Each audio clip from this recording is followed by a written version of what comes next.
All right, here we go.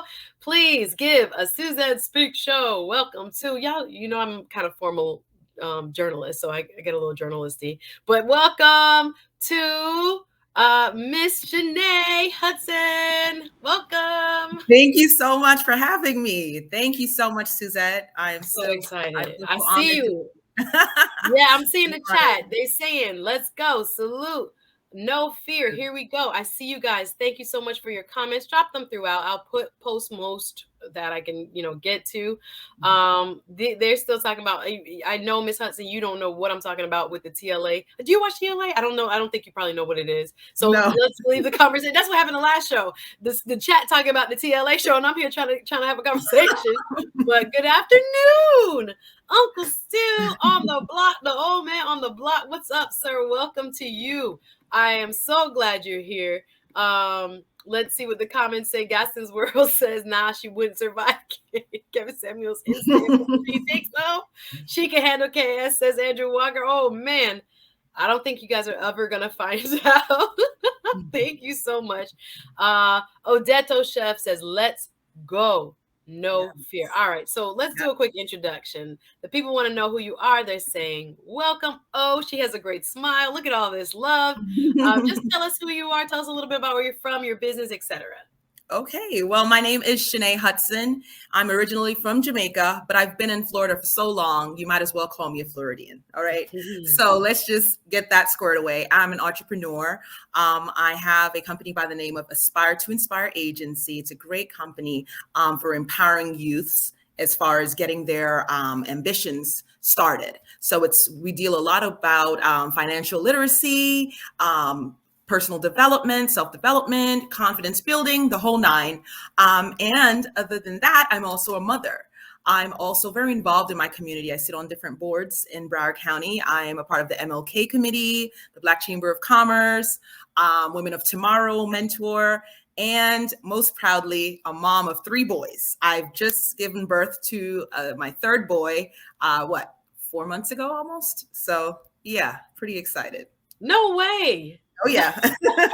Sorry. It's like that. I'm like, you got 3 kids. I'm learning things already. That's fantastic. Well, proud of you, sis. Thank you for doing all you doing plus the 3 kids. I was like, she do a lot in the community. So I'm like, wait a minute, you got kids too. Wow. Salute to that. That's not easy. They still saying, hey, Nay. I love it. We're on already a nickname basis. Oh yeah. Welcome. I see you in the comments. Come on, super mom. Yes, we love her. We are going to show her some love. And like I said, just in terms of this topic today, confront the fear, you jump right into it with me and some experiences you have had in your life. So I want to jump into some of the fears you've had. So I know we talked about when we shared ideas and we're going back and forth. We're talking about, people have fears around relationships for real.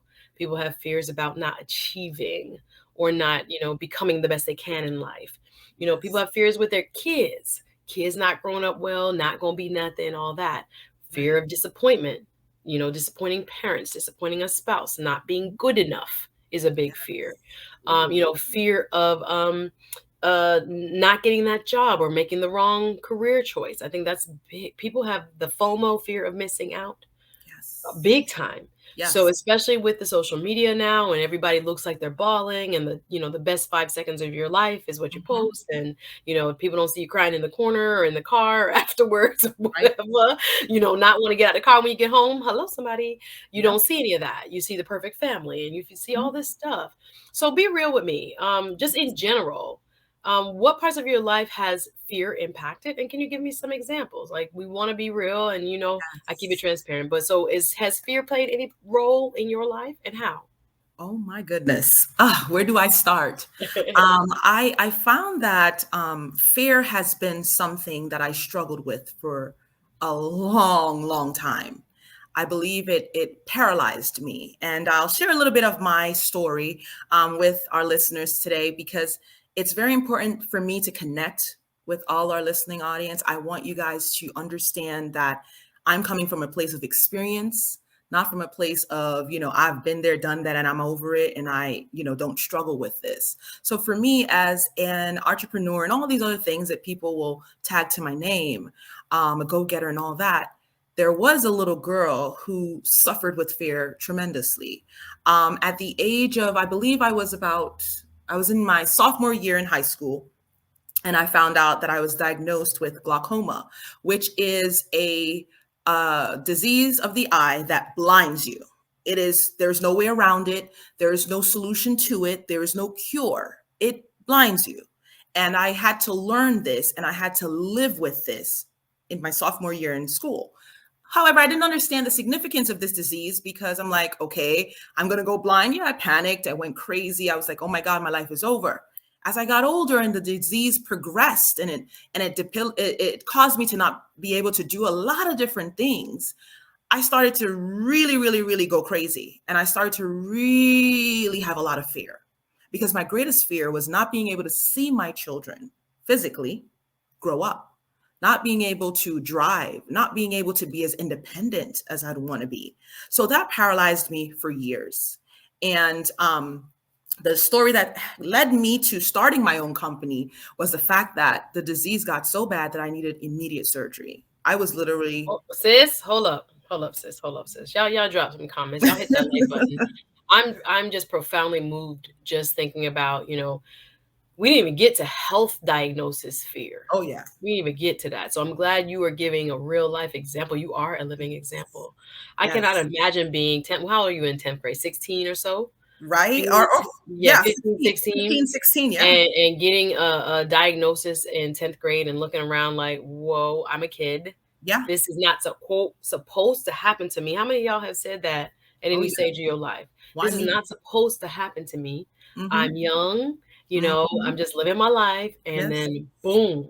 Yes. Something crazy like this is told to you. Now, can I ask a couple questions about, Sure. is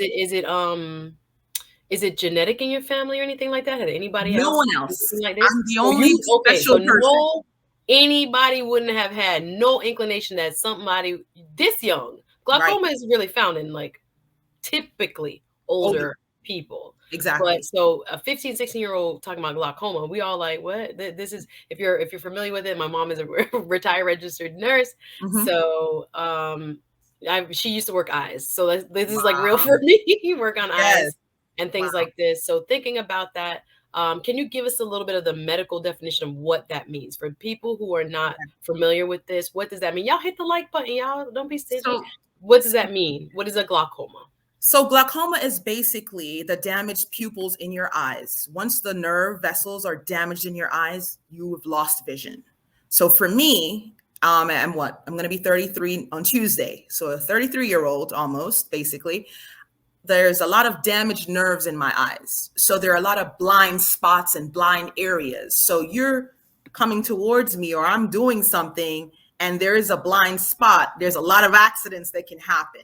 There's a lot of mistakes that can happen. So I had to learn how to maneuver through those blind areas and to live a life that's still fulfilling in spite of my fear that is constantly before me. Darkness, constantly. Yeah.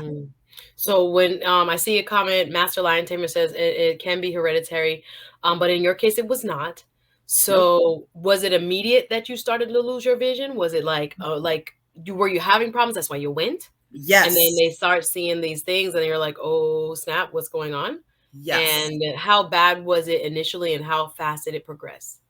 For me, all my life, I haven't been able to see well. So I suffered in school because I was not able to see well. My fundamentals, I didn't get to learn really well. I remember as young as second and third grade, struggling with those fundamental things that we need to learn in math and in science and reading and all that, because the board, I couldn't see anything. And in Jamaica, everything was on the chalkboard, So if I'm not seeing that and I'm not, and I'm set, they put me in the front of the classroom all the way up to the board and I'm still not seeing it.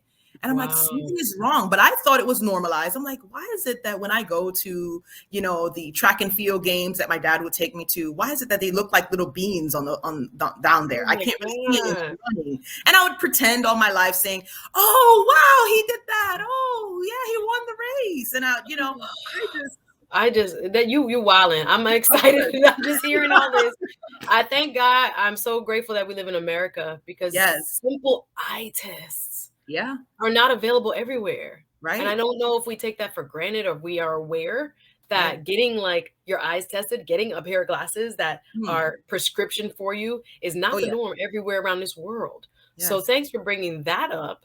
But Yes. and I also think about how many young people, how many children start out life with some sort of, challenge that Hmm. is real and Yeah. who get blamed for or who are Absolutely. categorized as, not able to learn or Hmm. incorrigible or, Hmm. uneducable and all these Hmm. things when literally half the students, I think in Jamaica, is actually very prevalent. They can't Yeah. see. They Yep. can't see nothing. And we don't Yep. have the resources that are present in places like the United States. So I Yeah. have some questions in the chat. Patrice Garner says, "Are you considered legally blind now, sister? Are you?" Yes, I'm considered legally blind. Ooh, okay. And then I Legally see blind. Master Lion Tamer says high blood pressure in the optic nerve usually tips off possible issues. Did you have any related high blood pressure? Because I'm telling you, you give us a health talk Right. now. So Did you have anything like that? I had congenital glaucoma. That's what I have. So I was born with it. I didn't Oh. develop it. I was Mm. born with it. Because of how Oh. aggressive it was, they were like, okay, there's no way you just develop this and have it this aggressive and So this much your damage. whole life you seeing Right. specks of people. You can't Yes. see the chalkboard. I'm Yes. sure in your reading assignments, your math assignments, all Oh of your yeah. assignments, you were Yes. considered like, oh my God, bad student, because we put that pressure on you. Oh yeah. Them Oh yeah. Jamaican parents don't play. Oh yeah. So you were literally like suffering in silence. Yes. Wow. Yeah. Wow. That's deep. So the progression was pretty quick. Once you got the diagnosis, was there any treatment? What So was that like? I had surgery, and the surgery was the worst thing I've ever experienced in my entire life. The surgery had me debilitated in the room. I had to have everyone moving things for me. The light would trigger this headache that felt like electricity running through my body, that I would Mm, shake.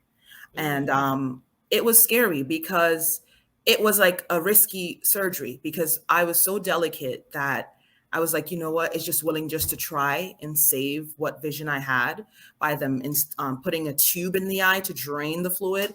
So it's still there. It's I'm Wow. still here. They So said, you've been slowly losing your vision your whole yes, life. yes, All yeah, right, y'all. Y'all better get these lights up. I'm just moved. yes, So many of us don't know what problems are yeah, till we hear what other people have had to live with. hmm, And some of us have, problems that occur naturally because it's called life. And once we yes, live, we're going to have challenges. But I am just amazed at hearing your story, understanding that you were born with this. I see other comments in the chat saying, Patrice adds, glaucoma is how Ray Charles lost his sight at a yes, young age. I wasn't aware of that. Thank you. And then Master Lion Tamer says, not blood pressure, sorry, but pressure on the optic nerve. Thank you for that yes. correction. I see you, Miss Sandy. Good day to you, my love. Thanks for